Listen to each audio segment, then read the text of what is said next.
नमस्कार। मेरा नाम साधक WJR संजय है। इस वीडियो में चक्रों का रहस्य और ग्राम देवता की उत्पत्ति के विषय में अपने विचार आपसे साझा कर रहा हूं।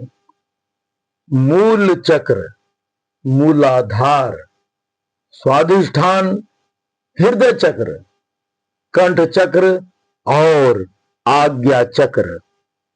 वाबिन अवधारणा के अनुसार ये केवल ऊर्जा केंद्र नहीं है, बल्कि देवताओं द्वारा निर्मित ऐसे सूक्ष्म नियंत्रण केंद्र है जो संपूर्ण द्वैत व्यवस्था को संचालित करने के उच्च स्तरीय माध्यम होते हैं।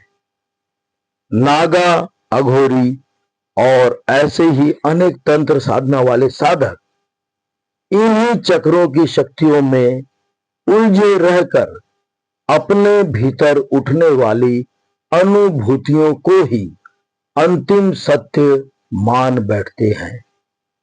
उन्हें प्रतीत होता है कि वे जागरण, सिद्धि और मुक्ति की ओर बढ़ रहे हैं, किंतु वाबिन दृष्टि में उनके सूक्ष्म शरीर वास्तव में द्वैत की सीमाओं से बाहर निकल ही नहीं पाते।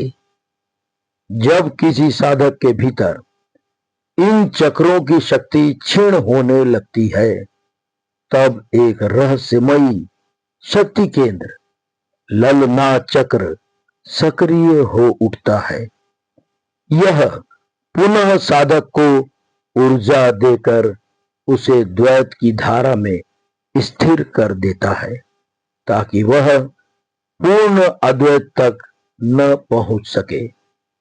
वाबिन अवधारणा कहती है कि मनुष्य के 8 सूक्ष्म शरीरों में से इन साधकों का एक भी सूक्ष्म शरीर वास्तविक मुक्ति प्राप्त नहीं कर पाता। न ही वे मनुष्य देह में छिपे दिव्य शस्त्रों का जागरण कर पाते हैं।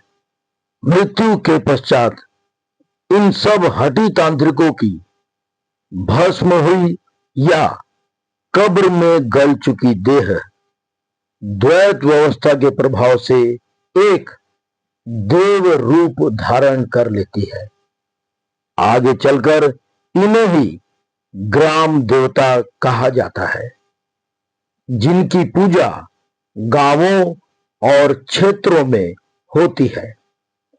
वाबिन दर्शन के अनुसार ये ग्राम देवता द्वैत के हित में कार्य करते हुए लोगों के छोटे मोटे सांसारिक कार्य पूर्ण करते रहते हैं, और यही शक्तियां आगे चलकर प्रकाम्य सिद्धि के रूप में द्वैत के साधकों को प्राप्त होती है।